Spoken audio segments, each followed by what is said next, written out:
STV news, आवाज़ बुलंदियों तक। आप लोगों के साथ शेयर करना बहुत ही आवश्यक है। आप सभी लोगों का ये क्वेरी है अलग अलग प्लेटफॉर्म के माध्यम से कि जो हमारे ब्लॉक लेवल के रिपोर्टर्स हैं, उन ब्लॉक लेवल के रिपोर्टर्स को वोटिंग के दिन रिपोर्टिंग करने के लिए क्या किया जाना चाहिए। तो चूँकि उसके लिए इलेक्शन कमीशन ऑफ इंडिया के माध्यम से सीईओ को ऑथराइज किया गया है कि वे जो भी पोल से संबंधित रिपोर्टिंग है वो रिपोर्टिंग करने के लिए उन्होंने 42 लोगों को ऑथराइज किया है।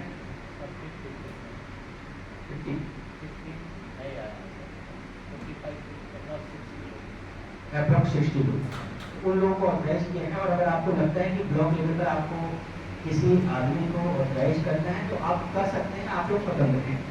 जो आपका एक्रेडिटेशन कार्ड है उस कार्ड के माध्यम से हम लोग अपनी सारी फोर्सेस को बता देंगे कि उन लोगों को रिपोर्टिंग करने के लिए जो है उसकी स्वतंत्रता दी जाए। नंबर 2 कि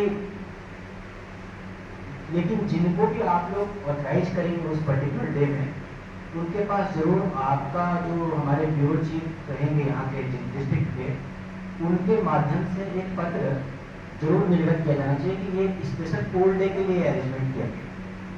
कारण क्या है कि किसी भी तरह का कोई भी व्यक्ति अगर अपना कार्ड दिखाता है, अपना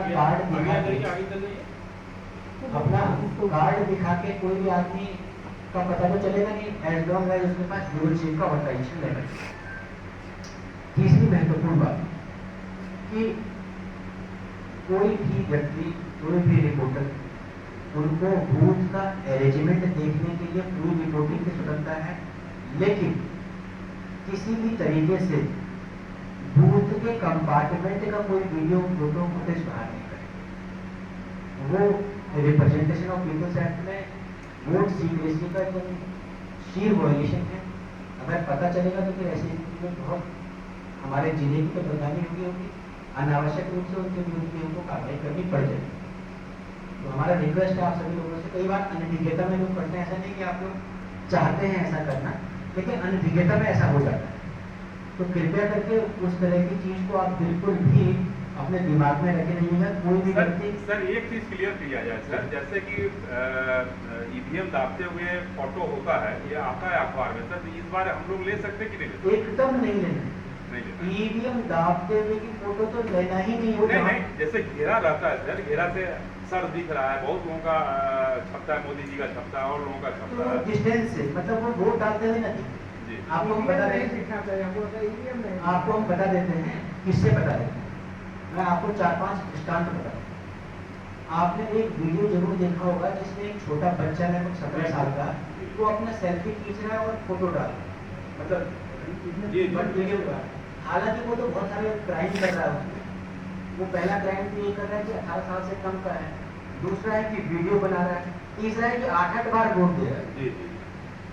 कोई भी व्यक्ति अगर अपना वोट डालते हुए अगर वो फोटो खींचेगा, वीडियो बनाएगा, तो ऐसी स्थिति में उसको तत्काल जेल होगी। वहां पर जहां जहां ये घटनाएं घटी वहां रिपोर्ट हो रहा है। आप इलेक्शन कमीशन ऑफ इंडिया की साइट पर देख लीजिए। इलेक्शन कमीशन ऑफ इंडिया की साइट में उस दृष्टांत का हवाला देते हुए उन जगह पर रिपोर्ट हो रहा है जहां भी ऐसी घटना। और मतलब इलेक्शन कमीशन इसमें बाहर कुछ भी आ रहा हो, लेकिन इलेक्शन कमीशन के द्वारा इतना सख्त निर्देश दिए गए हैं सभी आरओज को, सभी डीओज को, कि किसी भी परिस्थिति में हम लोगों को सीक्रेसी ऑफ वोट का वायलेशन करना ही नहीं, किसी परिस्थिति में नहीं।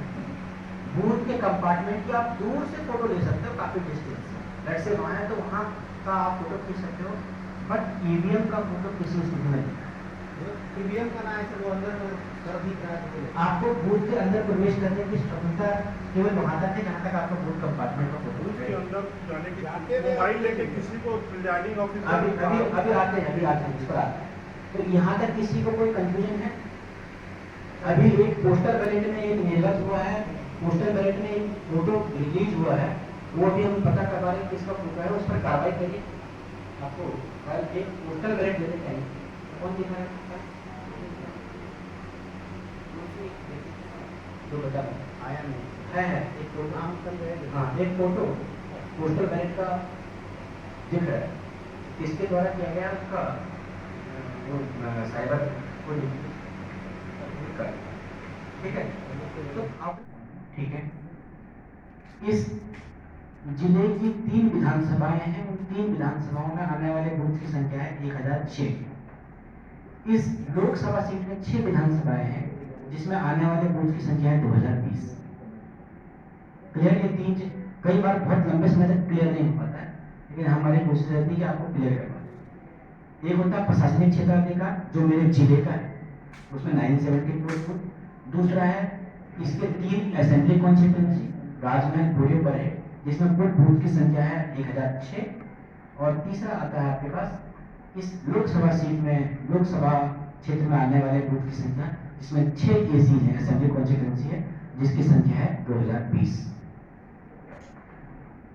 प्रारंभिक चरण में 974 बूथ पर हमको एश्योर्ड मिनिमम फैसिलिटी प्रोवाइड करानी थी, मतलब वहां पर हमको बिजली, पानी, शौचालय की उपलब्धता करवाई 974, वो हमने करवाई। उसके बाद 1006 बूथ पर हमको डिस्पैच करना है। डिस्पैच हम करेंगे 1006 बूथ पर जो कि हमारी 3 असेंबली कॉन्स्टिट्यूंसी के पार्ट है। उसमें कुछ बूथ जाएंगे आपके सुंदर पहाड़ी और बुआरी जोड़, तो वो हमारा एडिशन होता है, माइनस हो जाता है, उसमें बड़ा हम लोग नहीं डिस्पैच करते हैं। तीसरा रिसीविंग जो है 6 एसी, पाकुड़ के 3 एसी साहेबगंज जिले की 3 एसी, 6 एसी की रिसीविंग होगी रिसीविंग सेंटर में, और सारे पीसी की काउंटिंग होगी हमारे काउंटिंग। यहाँ तक क्लियर हो गया। उसके बाद हमारे 974 बूथ जो जिले में है, 974 बूथ में से 687 बूथ हमारे क्रिटिकल बूथ, 687 बूथ हमारे क्रिटिकल पोलिंग बूथ हैं।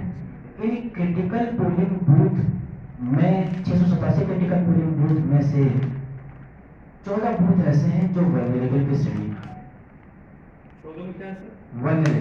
वल्नरेबल नाम ही वल्नरेबल है, हिंदी उसका अति संवेदनशील बोल सकते हैं, बट उसको वल्नरेबल बोल रहे हैं।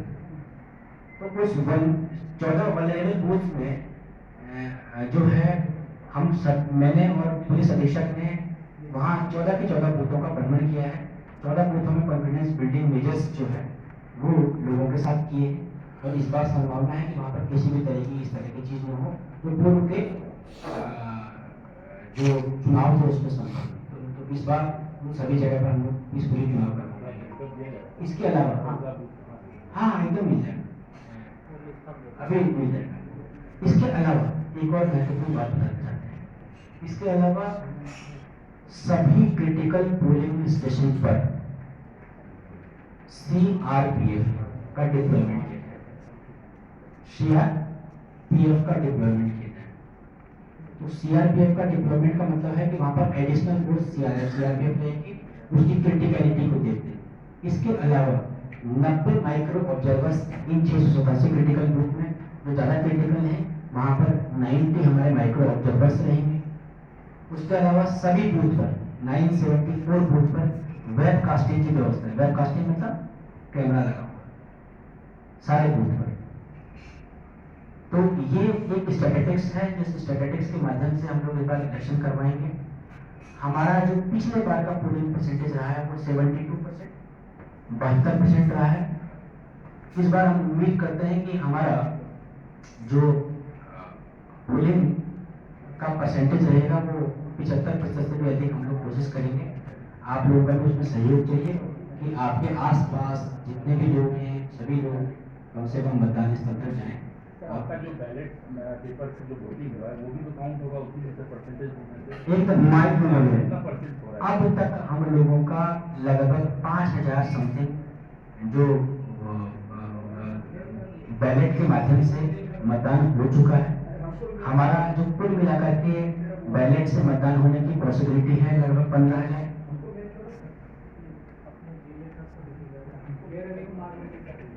कितने लोगों को सर बैलेट पेपर से देना था, आपने जो इशू किया वो भी हमको आंकड़ा बता दिया जाए सर?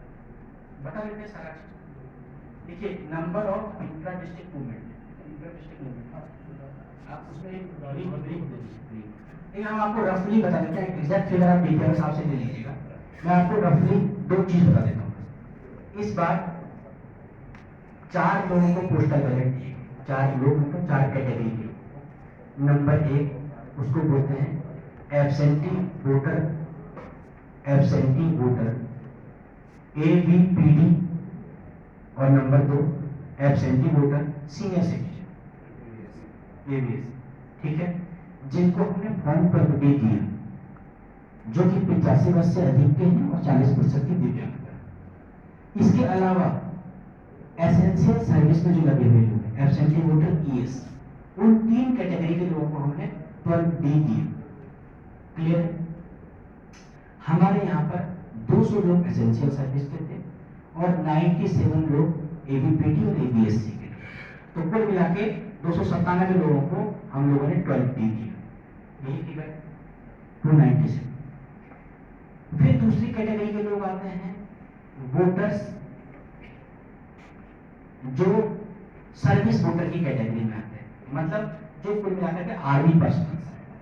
उन लोगों को हमने ETPBS दिया, इलेक्ट्रॉनिकली ट्रांसमिटेड पोस्टल बैलेट, और ETPBMS के माध्यम से उस पूरा सिस्टम मैनेज किया जाता है।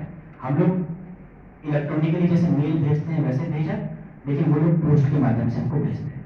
अब तक 44 कल तक का डेटा है कि हमारे पास 1040 लोगों में से 44 लोगों का आ गया।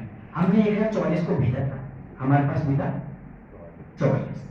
क्लियर है? यहाँ तक किसी को डाउट नहीं? दूसरी कैटेगरी ये हुई। तीसरी कैटेगरी ये हो गई polling personnels involve in the election duty. उसमें 4-5 तरह की और बहुत सारे उसमें 12 चीजें हैं जिसको दिखा करके आप मतदान केंद्र के अंदर वोट दे सकते। 12 चीजें नहीं है तो फिर क्या क्या है उनको बता दीजिए, कोई बता पाए? वो गूगल करेंगे तो हमें मिल जाएगा एकदम रेगुलर जारी रेगुलर जारी। एक जानकारी चाहिए थी सर। हाँ। जो नए मतदाता इन्वॉल्व हुए हैं जी। क्या उनका वोटर आईडी इशू हो गया है? Voter ID actually voter ID issue होने का तरीका BLO के माध्यम से अब नहीं है। अब ये क्या होता है कि बाई पोस्ट ऑफिस के माध्यम से उसके घर पर ही जाता है। तो उसमें हमने मतदाता पर्ची लगभग हर घर बात में, आप लोगों में से सबको मतदाता पर्ची मिली आपके परिवार के लोग? मिला। BLO ने जो अच्छी मेहनत की है, सभी ने मतदाता पर्ची घर तक पहुंचाई। इसके अलावा एक और चीज है, अभी हमारे पास 2 दिन है। यदि आपके आसपास भी कोई ऐसा व्यक्ति है जिसकी दिव्यांगता का प्रतिशत 80% से अधिक है, 40% से अधिक है और 85 ऊपर का है, अभी तक वोट नहीं दिया है, हम लोग अभी भी करवाए, कल भी करवाया 40% से 85 से कम है जो वो ब्लाइंड है सर। नहीं, उसको हम लेके आएंगे दूसरा। Sir 70 number